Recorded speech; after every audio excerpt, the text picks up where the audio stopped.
Amados, bom dia. É muito difícil quando a gente fala da missão de Deus, né? Porque a missão ela não é simplesmente da igreja, a missão ela é de Deus. Nós somos chamados para participar dessa missão. É por isso que às vezes muitas pessoas elas falam as coisas porque não têm entendimento. Elas dizem que elas não são missionários. Então, por não ter entendimento, elas usam essa frase de forma errada. A partir do momento que nós somos convertidos pelo Evangelho, pelo próprio Cristo, pelo Espírito Santo de Deus, nós passamos a ser chamados por Deus para fazer parte da missão dele. Logo, nós somos um missionário no local onde nós estamos, inicialmente no meio da nossa família. Então, nunca diga que você não é missionário, mas diga que você faz parte da missão de Deus para alcançar o mundo. Nós vamos abrir a nossa Bíblia, lá no livro do Apocalipse.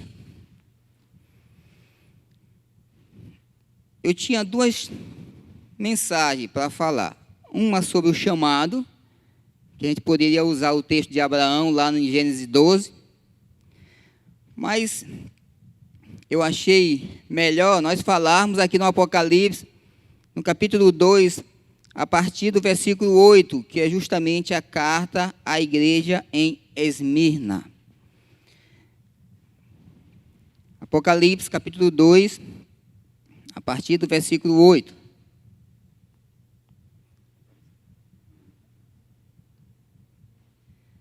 Todos acharam? Podemos começar a ler?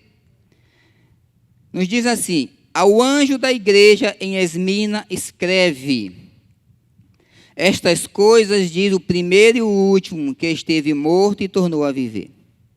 Conheça a tua tribulação, a tua pobreza, mas tu és rico. E a blasfêmia dos que a si mesmos se declaram judeus e não são, sendo antes sinagoga de Satanás. Não temas as coisas que tens de sofrer. Eis que o diabo está para lançar em prisão alguns dentre vós, para ser dispostos à prova, e tereis tribulação de 10 dias. Ser fiel até a morte, e dar-te-ei a coroa da vida. Quem tem ouvidos, ouça o que o Espírito diz às igrejas. O vencedor de nenhum modo sofrerá o dano da segunda morte. Vamos orar mais uma vez. Senhor, em nome de Jesus, nós te agradecemos por esse momento, te agradecemos porque o Senhor tem ministrado em nossos corações a tua palavra. Te agradecemos porque o Senhor trouxe revelação da tua salvação em Cristo Jesus, porque nós estávamos distantes do Senhor, estávamos separados do Senhor. E assim nós queremos louvar o teu nome, engrandecer ao Senhor. Porque hoje nós somos uma nova criatura, nós temos um novo coração. Hoje nós podemos viver a eternidade em Cristo Jesus. E podemos ser cooperadores, como assim a tua palavra diz, no teu reino. Sermos canais de bênção, de conforto, de consolo e de salvação, Pai. Há muitos que precisam, Deus.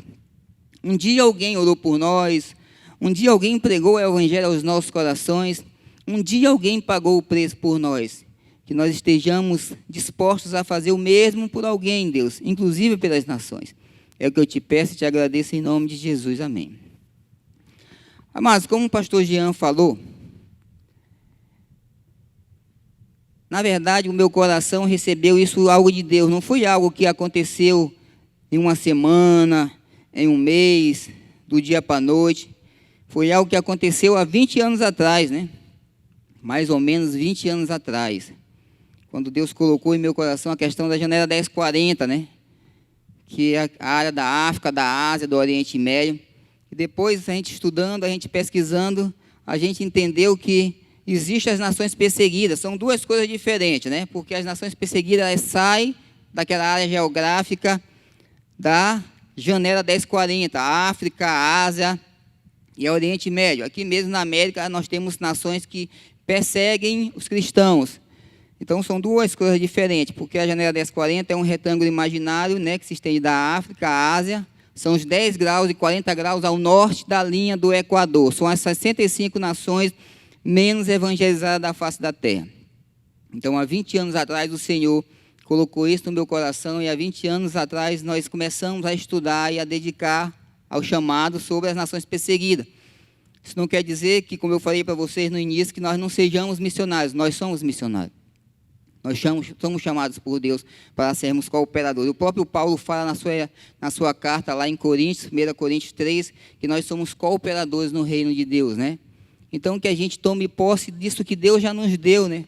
Que nós tomamos posse daquilo que Deus nos determinou, nos orientou, nos disse que a gente deveria fazer, levar o seu evangelho.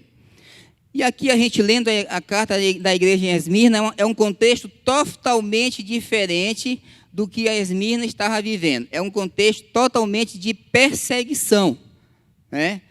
Nós, no Brasil, vou usar o Brasil como exemplo, mas nós podemos falar também a questão dos Estados Unidos, da Inglaterra, que a Inglaterra é berço de missionário. Nós não vivemos esse contexto de perseguição, como os nossos irmãos aqui em Esmirna viveram, e como os nossos irmãos na Janela 1040 ou nas nações perseguidas vivem. E a igreja de Esmirna, o apóstolo está nos ensinando que esse contexto era um contexto de total dificuldade, né? É um contexto de total fora do evangelho, fora daquilo que Cristo tinha determinado, fora daquilo que Cristo tinha direcionado. A conversão dos corações dos homens naquele lugar trouxe muito problema. Esmirna era uma das cidades da Ásia, né? Ela disputava com Éfeso em relação à sua arquitetura, em relação, inclusive, também à sua riqueza. A gente sabe que ela era uma cidade rica, apesar do texto falar que os nossos irmãos aqui eram pobres, mas era uma cidade rica. Era a segunda cidade da Ásia. Esmirna, ela vem de uma mirra, né? Que é a questão amarga, é uma erva amarga. Então, tem tudo a ver com o que os nossos irmãos estavam vivendo ali.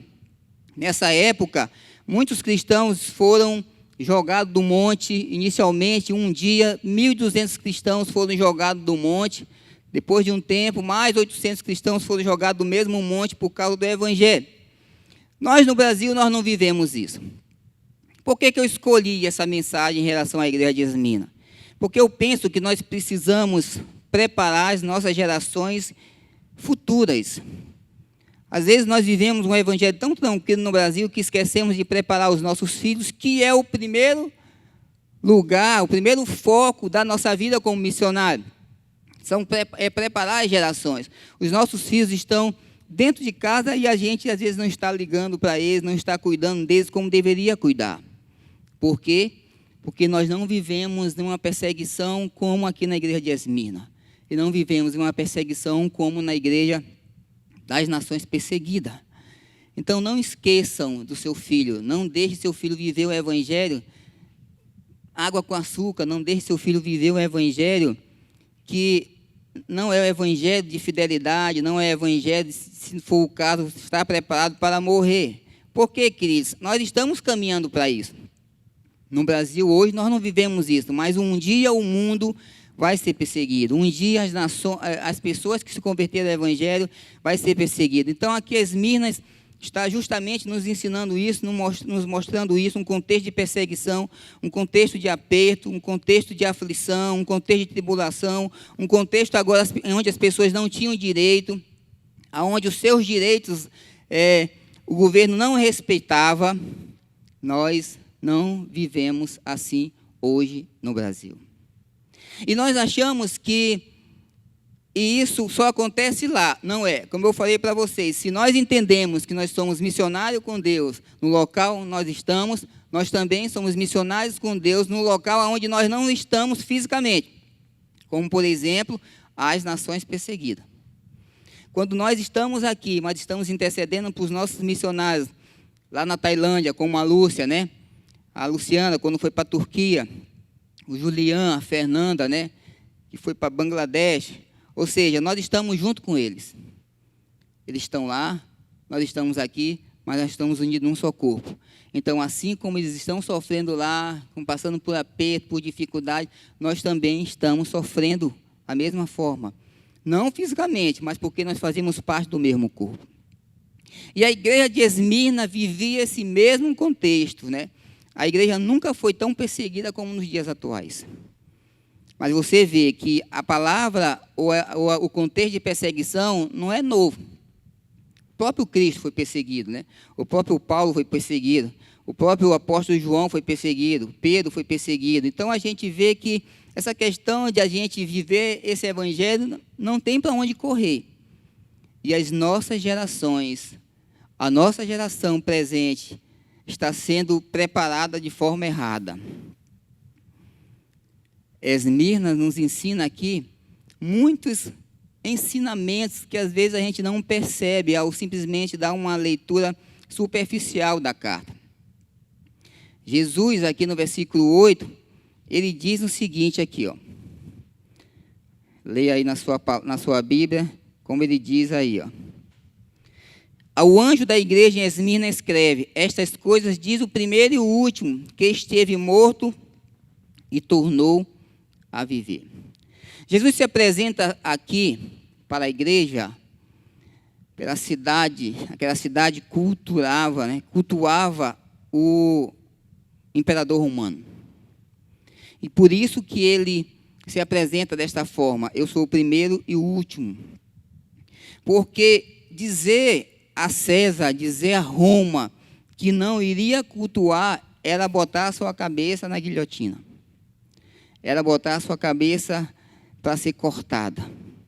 Porque as pessoas eram fiéis a Roma. Elas estavam dispostas, se fosse o caso, até morrer, como a gente vê no texto, que o próprio Jesus fala que a igreja deveria estar disposta à morte. Isso por quê? Porque a igreja de Esmirna tinha consciência do que era morrer para o evangelho. Por causa de quê? Porque Roma ensinava os seus cidadãos de morrer, se fosse o caso, por eles. Então, Jesus se apresenta como o primeiro e o último que estava morto e tornou a viver. Roma era adorada. O imperador tinha que ser o Deus das suas vidas. E a partir do momento que Cristo sabe disso e ensina Esmirna isso, ele está fortalecendo Esmirna, está confortando, está consolando Esmirna. Então, os irmãos estavam num aperto, estavam atribulados, estavam sendo massacrados, estavam dizendo: se você não adorar Roma, você vai ser preso, você vai ser morto, você vai para uma prisão. E Jesus estava dizendo: mas se você me conhece, você precisa me adorar, eu sou o primeiro e o último. Não é Roma que é o primeiro e o último. Então, o contexto que eles viviam não é o contexto que nós vivemos, como no Brasil, como nos Estados Unidos. Mas, queridos, nós precisamos aprender e ter consciência no nosso coração que os dias são maus, que as profecias estão se cumprindo. Então, não tem para onde a gente correr. A mentalidade da igreja tem que mudar em relação a viver o evangelho autêntico, a realmente seguir a Deus, a realmente adorar a Deus, a realmente louvar a Deus em primeiro lugar e acima de todas as coisas, porque é o que Esmirna nos ensina aqui. Que eles estavam dispostos a louvar, e Jesus está ensinando isso a eles. Ele morreu, mas está vivo. Então, a gente vê aqui no versículo 8, Jesus se apresentando para essa igreja, Jesus trazendo estímulo, força, encorajamento para essa igreja. A gente aprende também aqui, no versículo 9, que o evangelho pode nos trazer muitas tribulações. Como ele diz aqui: conheço a tua tribulação. A ideia de tribulação é de um aperto, um sufoco, um esmagamento, né? Ele está falando aqui não simplesmente de algo que poderia passar de imediato. Ele está falando aqui das circunstâncias que estavam vindo sobre aquela igreja, né? Ele está falando aqui que a igreja estava totalmente sendo massacrada, espremida, estava como um rolo compressor. Mas a gente aprende que as situações da vida, elas podem fazer isso com a gente. Nós podemos passar por tribulação, podemos passar por dificuldade. Quem sofre mais? Um filho, um jovem que perdeu a mãe? Quem sofre mais? Um filho que vê a mãe morrendo, morrendo com um câncer? Quem sofre mais? O pai que vê o filho perdido nas drogas? Quem sofre mais? A noiva que perdeu o esposo assassinado? Quem sofre mais? O filho que foi assassinado por por bandido. Todos nós passamos por problema, todos nós passamos por dificuldade, todos nós passamos por tribulação. Mas a igreja de Esmina está nos ensinando que não é simplesmente isso, que a questão não está em morrer, a questão está como morrer. E esses nossos irmãos aqui estavam sendo massacrados pelas circunstâncias, pelo momento que eles estavam vivendo, eles estavam sendo oprimidos. No Brasil, nós não temos essa perseguição física, né? Nós não temos essa perseguição, vamos dizer, religiosa, chamar assim religiosa, mas nós temos a perseguição no campo das ideias. Como, por exemplo, né? Todo mundo viu no decorrer dessa semana aí a questão sobre o vídeo falando de ideologia de gênero. Então, nós somos massacrados. Se a gente não acordar para a realidade da nossa geração, isso vai vir, parece que naturalmente. Fisicamente, nós estamos sendo perseguidos, mas no campo das ideias, nós estamos sendo perseguidos. Os princípios da palavra de Deus estão sendo confrontados por um princípio totalmente errado e diabólico. Então, a gente precisa acordar para a realidade do mundo. Talvez não estejamos nas nações perseguidas, né? Estejamos num país livre. Mas se a gente não tiver cuidado com a nossa liberdade, ela se torna nossa inimiga. Nós temos a condição de ler uma Bíblia, nós temos a condição de fazer um culto ao ar livre, nós temos a condição de pegar um grupo, ir para um restaurante, ou ir para uma lanchonete, abrir uma Bíblia, ler um salmo, cantar um louvor, 2 louvores e fazer uma oração. Eles não têm. Para você ter ideia, existem nações que o culto deles se reúne 2 a 2, né? Senta 2 numa lanchonete, não tem Bíblia escrita lá, está tudo guardado no coração, quando eles têm contato com a Bíblia.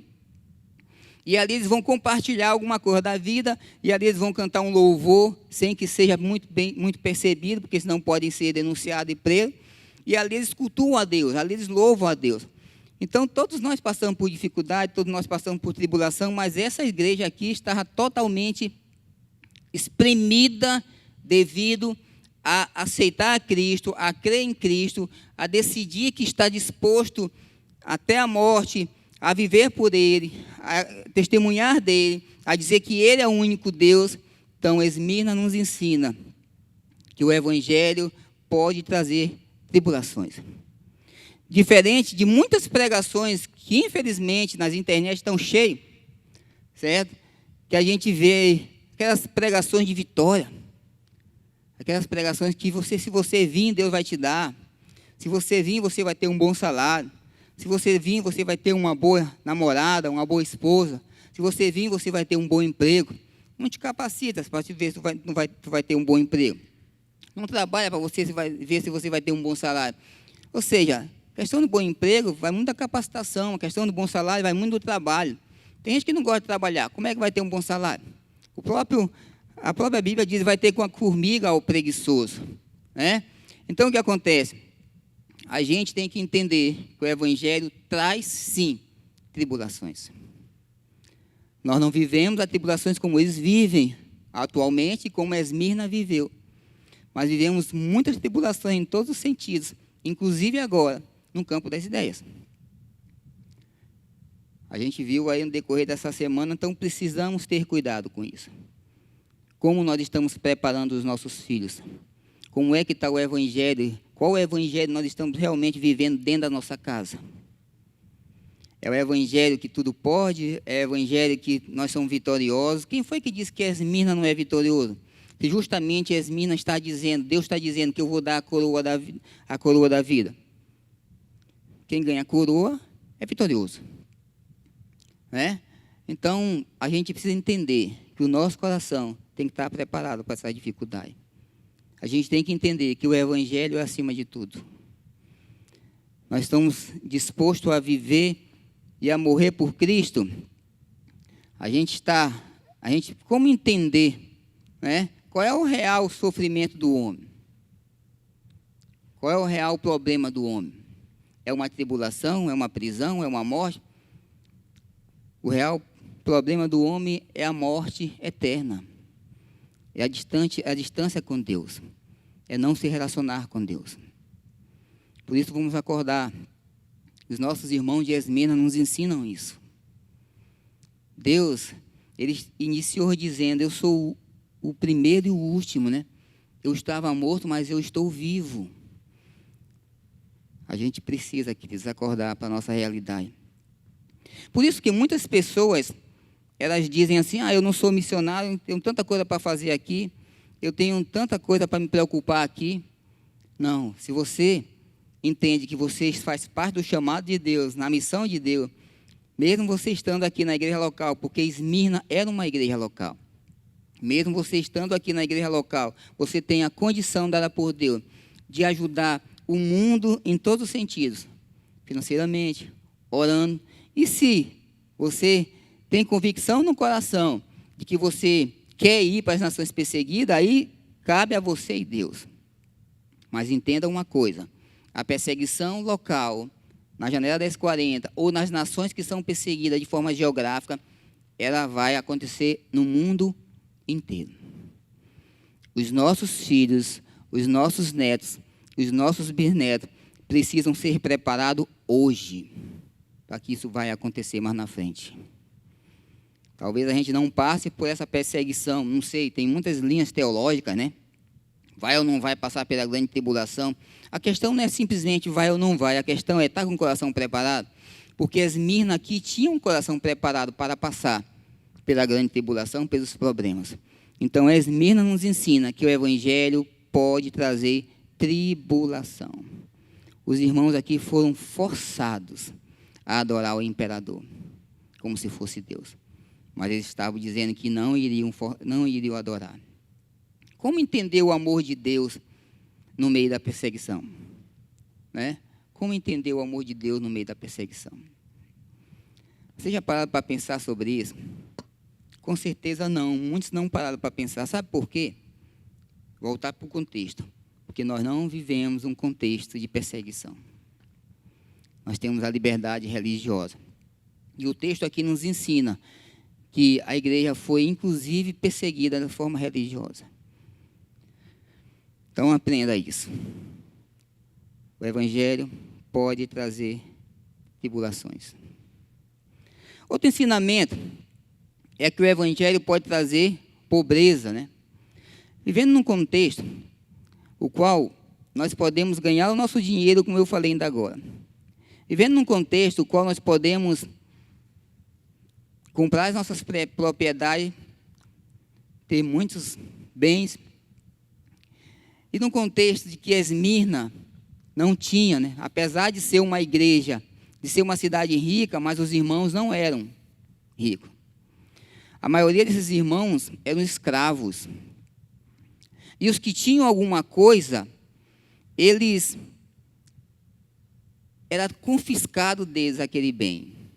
Hoje, nas nações perseguidas, atualmente, pessoas perdem o trabalho, pessoas perdem sua casa, pessoas perdem o seu carro, pessoas não podem ir ou se matricular em uma faculdade por ser cristão. Nós, no Brasil, temos as nossas casas, podemos comprar os nossos terrenos, podemos comprar o nosso carro, podemos comprar a nossa bicicleta, podemos ir numa lanchonete, né? Podemos fazer os nossos passeios, mas o Evangelho pode trazer pobreza. E aqui a pobreza não era simplesmente porque foi tomado, mas porque eles eram escravos, como eu falei, e os que tinham eram tomados, não tinham seus direitos respeitados. Infelizmente, nós aprendemos no meio das pregações aí, uma teologia que não é uma teologia bíblica, chamada teologia da prosperidade, né? Existe a prosperidade bíblica, mas de barganha, como a gente vê muitas pessoas pregando aí que se você der, Deus vai te dar de volta. Não é assim que Deus trabalha. Deus tem nos abençoado de forma tremenda e extraordinária. Você quer ver um exemplo de você testemunhar a Deus através das finanças? Está lá em Malaquias, né? Que diz assim, trazei todo dia na casa do Senhor, né? Quando o profeta diz que o povo era ladrão, né? Que o povo roubava a Deus. No original da palavra, é aquele ladrão que tira mesmo de Deus, que diz para Deus assim, o dízimo não é teu, é meu. Né? Porque é aquele cara que bota o revólver na cabeça de Deus e diz assim, ó, me dá o teu celular, me dá o teu dinheiro. O original da palavra lá de Malaquias é justamente isso. O autor sagrado está dizendo assim, ó, vocês estão indo, botando o revólver na cabeça de Deus e estão roubando dele. Quando mais embaixo no texto, ele diz assim, ó, se vocês trouxerem os dízimos da casa do Senhor, né, as nações saberão que vocês são felizes. Ou seja, até pelos dízimos e pelas ofertas, nós somos missionários. Até pelos dízimos e pelas ofertas, nós testemunhamos de Deus. Porque Deus diz que nós seremos uma nação abençoada por sermos fiéis a Ele. Tem gente também que pensa assim, quando eu for perseguido, eu vou ser fiel. Esmina não nos ensina isso. Esmina nos ensina o seguinte, que eles estavam sendo fiéis porque eles estavam sendo perseguidos porque eles eram fiéis. Então, Esmina também nos ensina que o Evangelho pode trazer pobreza. E a palavra aqui de pobreza é aquela pobreza, é a toquia, é a pobreza extrema. Então, essas doutrinas que a gente escuta, que a gente ouve falar aí, pregações, tome cuidado com isso. Deus tem prazer em nos abençoar. Mas tome cuidado com isso. Deus não é comerciante para fazer barganha com a gente. Eu vou te dar para tu me dar. Não. Nós devemos dizimar e ofertar porque nós louvamos a Deus, porque nós adoramos a Deus, porque nós confiamos que Ele tem nos abençoado diariamente. Aí eu volto a falar, tem gente que quer ficar rico, mas não quer trabalhar. Como? Tem gente que quer ter dinheiro, mas não quer trabalhar. Como? Não existe isso. Mas vamos ter cuidado com essas pregações aí. Vamos realmente pedir que Deus nos ajude, para que a gente venha a ter uma maturidade e preparar o nosso coração. E quando eu digo preparar o nosso coração, eu vou repetir, precisamos olhar as futuras gerações. As futuras gerações não precisam simplesmente de ir para uma faculdade, de ter um bom emprego, de ter um bom salário. Elas precisam, em primeiro lugar, de Cristo. Porque se elas têm Cristo, se elas estiverem na faculdade, elas vão testemunhar de Cristo. Se elas forem um bom homem de negócio, elas vão testemunhar porque elas vão falar de Cristo. Não importa, queridos, o nível social que nós temos. O importante é que o nosso coração esteja ligado com o de Deus. Mas aprenda que há o Evangelho futuro que os nossos filhos, os nossos bisnetos, nossos netos irão viver, pode ser esse Evangelho de perseguição. Pode ser esse Evangelho que os seus bens vão ser confiscados, que a sua conta bancária não vai ter mais para você, vai ser tomada. Então, a Esmina nos ensina isso. Apesar dos irmãos serem pobres, a Bíblia diz, no Apocalipse, pois tu diz, estou rico e abastado, não preciso de coisa alguma, e nem sabes que tu é infeliz, sim, miserável, pobre, cego e nu. Mas também a Bíblia diz, em Mateus 5,3, bem-aventurados os pobres de espírito, porque deles é o reino dos céus. Essa pobreza aqui é justamente a dependência de Deus. Esse pobre de espírito é essa dependência extrema de Deus em nossa vida, em relação à nossa vida. Não simplesmente social. Nossos irmãos eram pobres socialmente, mas eles eram ricos, como o próprio texto diz, tu é pobre, mas eu sei que tu é rico. Então, o Evangelho pode nos trazer pobreza. Hoje, nas nações perseguidas, muitas pessoas estão perdendo a sua vida nesse sentido. Estão perdendo as suas empresas, estão perdendo de fazer uma faculdade ou ter um emprego público por causa do Evangelho. O Brasil não tem isso. Mas eu fiz questão de trazer isso para vocês, para que a gente tivesse os nossos olhos abertos sobre o que o mundo está vivendo. E essa questão de ideologia de gênero não vai parar por aí. Não vai parar. Mas qual é a convicção que nós estamos inserindo no coração dos nossos filhos? Qual é a convicção? É a convicção do Evangelho autêntico?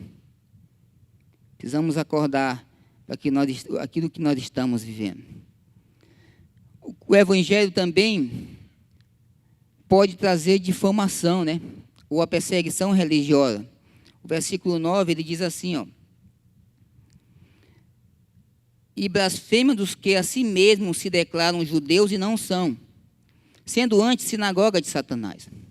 Para formar uma sinagoga, tinha que ter pelo menos 10 famílias. Se tivesse as 10 famílias, eles faziam a sinagoga, era o lugar onde os judeus se reuniam. Se não tivesse 10 famílias, não podia formar a sinagoga.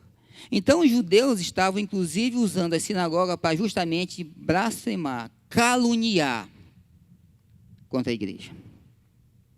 Eles estavam dizendo até que a igreja era canibalismo, a igreja tinha prática do canibalismo, certo?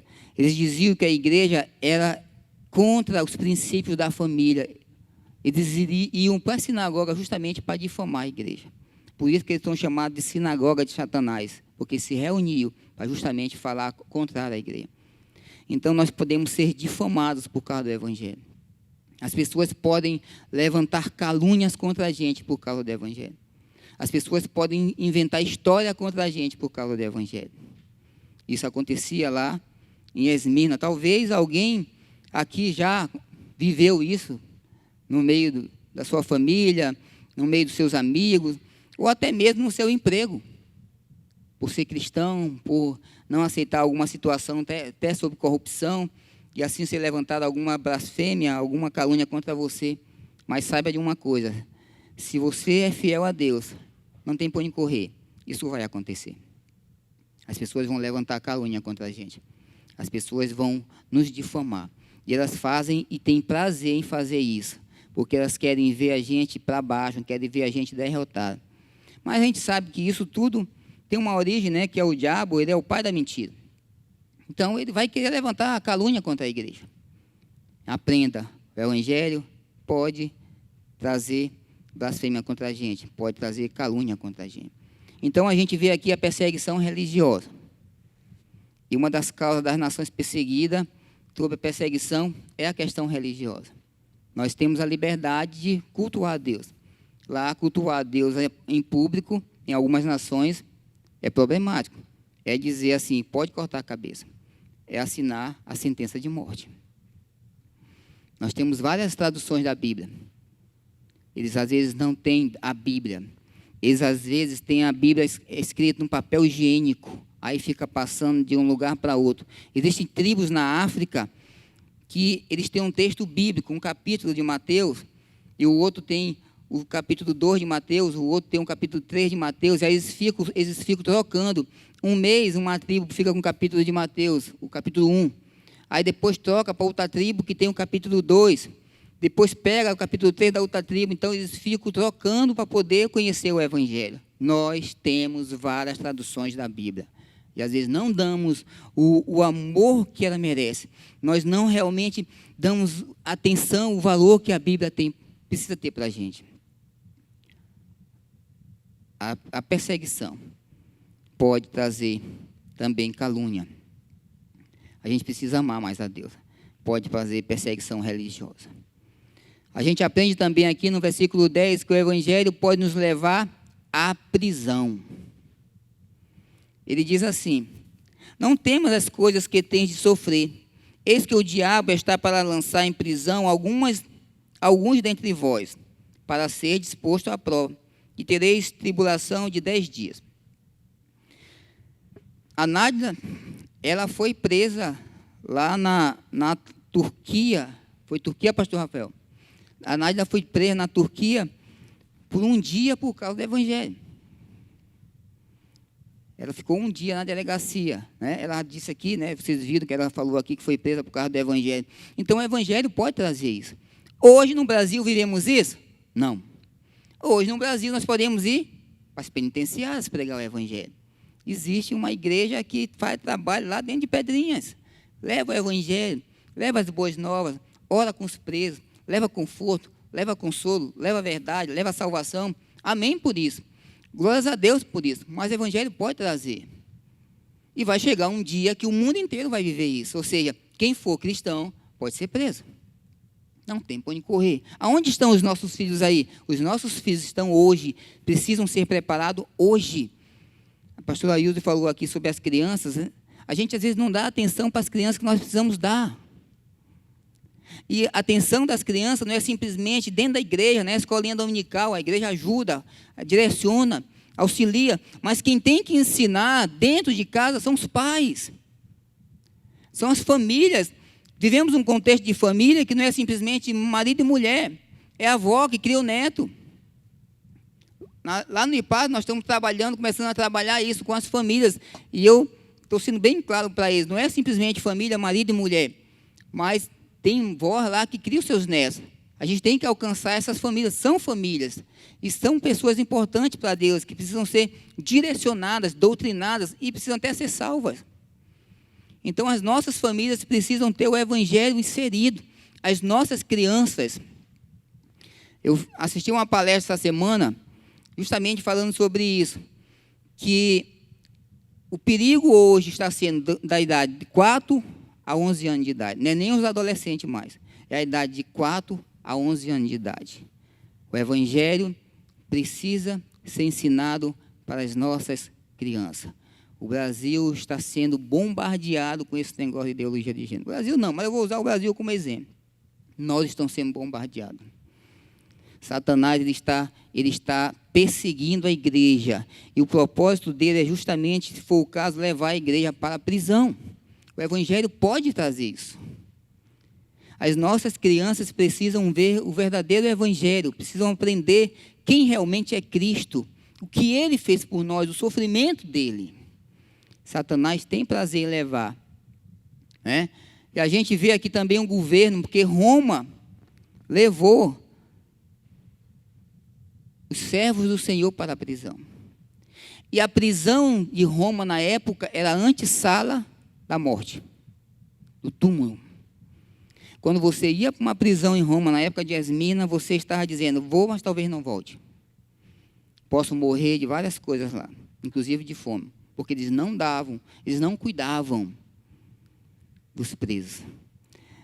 Hoje, no Brasil, a gente vê os presos até reivindicando, né, uma boa comida, né? Vamos para a televisão, vamos reclamar pelo Ministério Público, vamos pedir reivindicação lá de uma boa comida, né? Enfim, aqui não. Até os nossos presos aqui no Brasil são bem, a gente pode dizer aqui. Em Roma, não.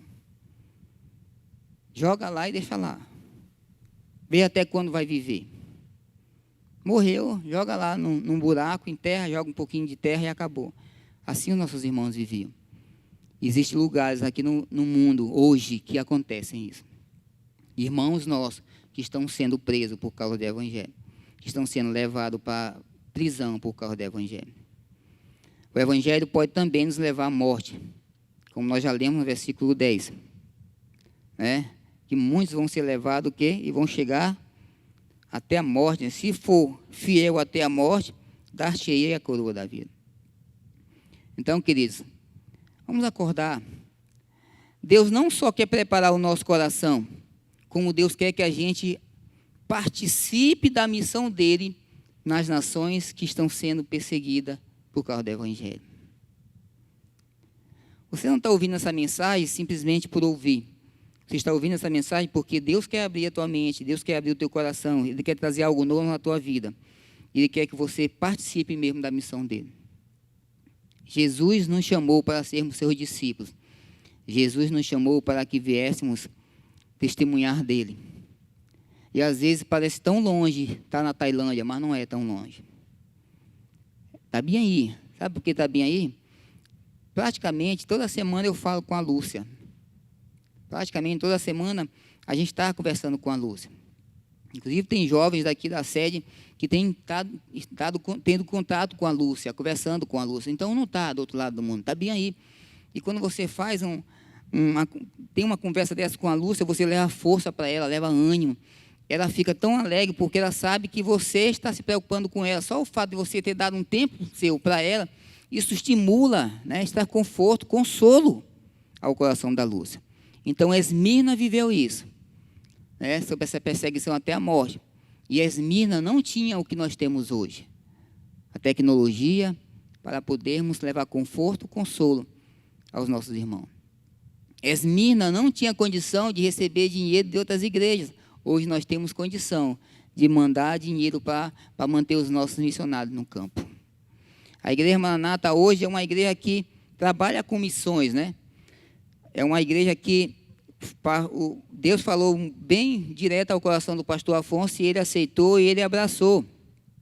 Então, nós amadurecemos muito. A Igreja Maranata cresceu muito, desenvolveu muito. Porque é merecedora? Não, porque Deus escolheu. Porque Deus disse assim: eu quero que vocês participem comigo da minha missão.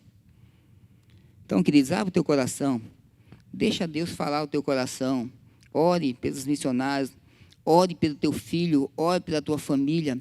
Ajude a teu filho a ter uma visão diferente do Evangelho. Não simplesmente o Evangelho de coisa boa, no sentido de dizer, vai dar tudo certo na tua vida, tu não vai ter sofrimento, não vai ter dificuldade. Não. Ensina teu filho. Na Vila Luizão, quando eu estava na Vila Luizão, da criança de 5 anos de idade até o idoso, eu ensinei eles. Eu passei 10 anos na Vila Luizão. Eu ensinei eles a orar pelas nações perseguidas. Como eu disse para você, meu irmão, a gente conversava muito sobre a questão das nações perseguidas. Meu irmão é o Adriano, quem não sabe. Então, a gente conversava muito sobre essa questão das nações perseguidas. A minha monografia, na época, no início, eu vou falar sobre a janela 1040. Aí, começou o seminário, aí dizia, não, tu não vai fazer a monografia, tu vai ver como no final do curso tu vai mudar. Pois a minha monografia foi sobre a janela 1040. A minha monografia, o tema foi uma perspectiva da grande comissão sobre o plano janela 1040. Então, essa foi a minha monografia. Porque, para mim, não é só uma monografia, é a minha vida há 20 anos. Eu trabalho com as nações há 20 anos. Né? Passei 15 dias em Hong Kong, em Tailândia, passei ali, conheci o campo missionário da Tailândia, jantei na casa de um líder muçulmano. Então, eu tive contato direto nesses 15 dias com o campo missionário lá na Perseguida. Né? Então, o que acontece? Não é algo que foi de um seminário, foi a minha vida que eu derramei no seminário. Então, a gente precisa acordar e ajudar os nossos filhos a viver o Evangelho de Cristo. Os nossos filhos estão sendo bombardeados, nós estamos sendo perseguidos no campo das ideias. E muitas escolas já estão voltando, inclusive municipais, e tem pais que já me disseram que fizeram uma reunião com a organização educacional lá do município, e aí eles fizeram toda uma apresentação de cultura, de questão de Bumba Meu Boi, de São João, enfim. A gente precisa ter cuidado com nossas crianças. Isso pode tornar uma perseguição seríssima, se nossas crianças não estiverem preparadas para isso. A gente acha que a criança não aprende, nós estamos enganados. As crianças estão aprendendo, sim.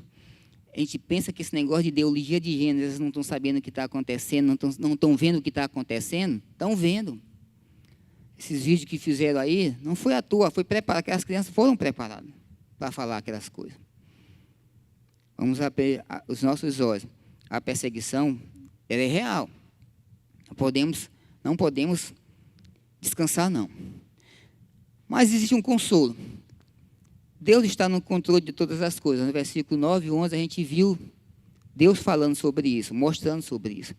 Ele está no controle de todas as coisas.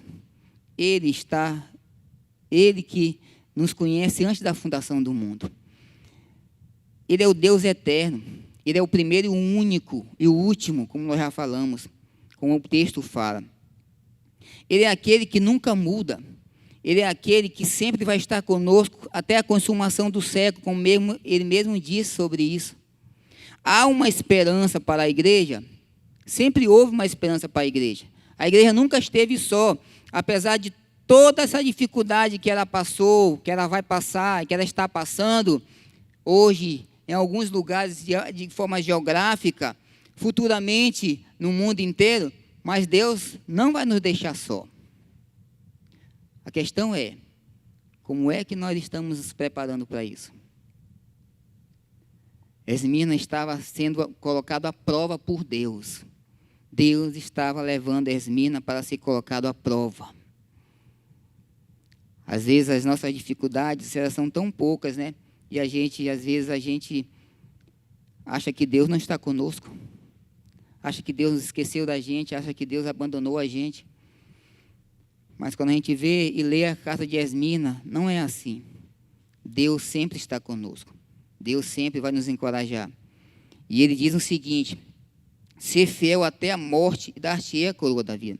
Ele não está dizendo que você vai morrer por evangelho. Ele está dizendo, se for preciso, morra pelo evangelho. Aí ele diz, dar-te-ei a coroa da vida. Até, Esmirna também era um centro de, como a gente vê, as Olimpíadas, Copa do Mundo. Lá em Esmirna, tinha lá a questão dos esportes. Aí o cara ia competir, aí ele ganhava uma coroa daquelas folhas de louro, né? Por isso que Jesus usou, dar-te-ei a coroa da vida. Porque o contexto de Esmirna ali, em relação ao ensinamento de Jesus sobre a coroa da vida, era o contexto que Jesus estava passando uma mensagem que eles saberiam o que ele iria estar falando. Ah, o cara está competindo e vai ganhar uma coroa de folha. Jesus está dizendo que eu vou ganhar uma coroa eterna, a coroa da vida. Então, os nossos irmãos de Esmirna, esse ensinamento para eles era bem claro. E é isso que nós precisamos fazer nos dias de hoje. O que deve ser claro para a gente em relação ao evangelho? O que as pessoas estão prometendo, mas que Deus também promete e é eterno? Esmirna sabia sobre isso. E eles estavam sendo perseguidos porque estavam sendo fiéis. E para encerrar, ele diz assim: quem tem ouvidos, ouça o que o Espírito diz às igrejas. O vencedor de nenhum modo sofrerá o dano da segunda morte. Quantas pessoas morreram, né, pelo coronavírus? Quantas pessoas morreram pelo coronavírus? Quantos irmãos nossos e pastores morreram por causa do coronavírus? Muitos. Mas é interessante que eu estava lendo semana passada, aqui no Velho Testamento, que teve uma peste, que quem mandou a peste foi o próprio Deus. E 70 mil pessoas morreram daquela peste naquela época. Ou seja, naquela época, 70 mil pessoas era a gente. Talvez por tempo de hoje, num mundo com essa população com mais de 7 bilhões de pessoas, não era nadinha, né? Mas na época era muita coisa. Então, o que acontece? Deus, ele está no controle de todas as coisas. Ele está dizendo aqui que ninguém, aquele que é fiel a ele, o vencedor, não vai sofrer o dano da morte. Quantas pessoas morreram sem Cristo? Que morreram por causa do coronavírus, mas morreram sem Cristo. Ou seja, vão passar a eternidade distante de Deus. Quantas pessoas? Então, não vem simplesmente a questão da perseguição agora, queridos, mas vem a questão de nós testemunharmos do Evangelho. Será que nós estamos realmente testemunhando com a nossa vida, na nossa casa, com o nosso pai, com a nossa mãe, com a nossa esposa, com o nosso esposo, com o nosso filho, com o nosso vizinho, com o nosso sogro, com a nossa sogra, com o nosso amigo, com os nossos parentes? Se esses nossos parentes que não têm Cristo, morreram sem Cristo, vão passar pela segunda morte. Vão viver eternamente, vão morrer, vão estar distantes de Deus eternamente. Então, não é simplesmente aqui a questão da perseguição, mas a necessidade que as pessoas têm do Evangelho, de serem salvas por Cristo e serem salvas por Deus. Hoje eu estava falando na escola bíblica, lá na igreja, nós estamos inseridos no IPASE. Nós vamos fazer um trabalho de base no IPASE. Então, como é que você está fazendo? Eu fui para o IPASE sozinho, né? Assim, sozinho, claro, com o apoio do pastor Afonso, pastor Rafael, da pastora Cristina, pastora Rossana, fui com o apoio deles, mas eu fui sozinho, assim, só eu e Chico também, com o Marcos, estava nos ajudando lá. Depois, a gente foi desenvolvendo um trabalho, as pessoas pensavam que a gente era vereador. Hoje a gente tem um respaldo na comunidade de forma geral, então que eles já me quiseram colocar como presidente de associação lá, para poder trabalhar negócio de associação. Então, hoje a gente tem um respaldo lá na comunidade. Ninguém conhecia a gente. Pensava que a gente era até político, né? Ninguém conhecia a gente. Hoje a gente anda lá, até os malucos sabem quem nós somos. Nós conseguimos comprar a casa lá, estamos organizando lá a igreja lá, física, a igreja, que eu digo igreja física, né? Para que a gente faça nossos eventos, para que a gente faça nosso evangelismo, o sinal fica bem em frente da casa. O sinal vai ser uma estratégia evangelística, não só da comunidade, mas também do povo que vai passar no sinal. Nós vamos fazer aquelas faixas de Jesus te ama, Jesus salva. Quando o sinal fechar, a gente vai aparecer. São ideias que nós estamos tendo, por quê? Porque nós queremos pregar o evangelho, queremos testemunhar de Cristo, queremos levar o evangelho de salvação às pessoas, para a comunidade, inclusive. Porque se elas morrerem, pode ser com coronavírus ou sem coronavírus, elas vão passar a eternidade distante de Deus. O triste é isso. O triste não é morrer com coronavírus, o triste é morrer sem Cristo. Então, fica essa palavra aos nossos corações. E ele diz que o Espírito Santo fala à igreja. Cada igreja tem a necessidade de um sopro do Espírito de Deus. Na igreja de Esmirna, eles estavam candidatos à vida sob tribulação, pobreza, difamação, prisão e até a morte. Mas deveriam continuar fiel, mesmo que fosse para morrer. Nós precisamos ter o nosso coração ligado ao coração de Cristo. Se for necessário morrer, que assim aconteça. Porque o dia vai chegar. É com a gente? É com o nosso filho? É com o nosso neto? É com o nosso bisneto? Ninguém sabe. Mas vai vir. Então também eu trouxe essa palavra porque eu queria que a gente abrisse os nossos olhos para isso. Que a gente viesse entender que ao estarmos trabalhando com as nações perseguidas, não é algo que a gente está aleatório, não é algo que a gente está simplesmente dando murro em ponta de faca. Nós estamos trabalhando com as nações perseguidas porque as nações perseguidas nos ajudam a ver o Evangelho de forma diferente, assim como a Esmirna nos ajudou. E a gente quer que a igreja amadureça, a gente quer que a igreja cresça, a gente quer que a igreja participe disso. Pastor Afonso, pastor Rafael, que sempre nos apoiou aí, sempre esteve junto com a gente se conhece também há mais de 20 anos. Pastor Afonso foi um missionário lá em casa com a pastora Cristina. Nós somos salvos por Cristo por intermédio deles. Então, gente, precisamos plantar a semente. E nós estarmos trabalhando com as nações perseguidas, mesmo não estando lá nas nações perseguidas, a gente está junto com nossos irmãos. Então, eu quero encorajar você. Eu quero agradecer a Deus por esse momento, quero agradecer ao pastor Afonso, pastor Rafael aí, quero agradecer a vocês também por estarem me ouvindo, que a gente vai continuar trabalhando no apoio das nações perseguidas. Vamos continuar crendo que estamos inseridos nesse contexto de perseguição. E não é algo que surgiu do dia para a noite, como eu falei para vocês, são 20 anos de dedicação. E eu estou na igreja local, a minha igreja local é Ipase. A igreja local é São Luís, geograficamente falando, mas eu trabalho com as nações perseguidas. Sempre trabalhei, sempre orei, sempre contribuí. Então eu quero encorajar você a olhar o Evangelho de forma diferente, a contemplar o que as minas nos ensinou, o que o Espírito Santo de Deus está dizendo aos nossos corações. Ele quer fazer alguma coisa na nossa vida sobre isso. E a Bíblia diz, aquele que tem ouvido, ouça o que o Espírito diz às igrejas. Eu quero pedir que você se coloque em pé.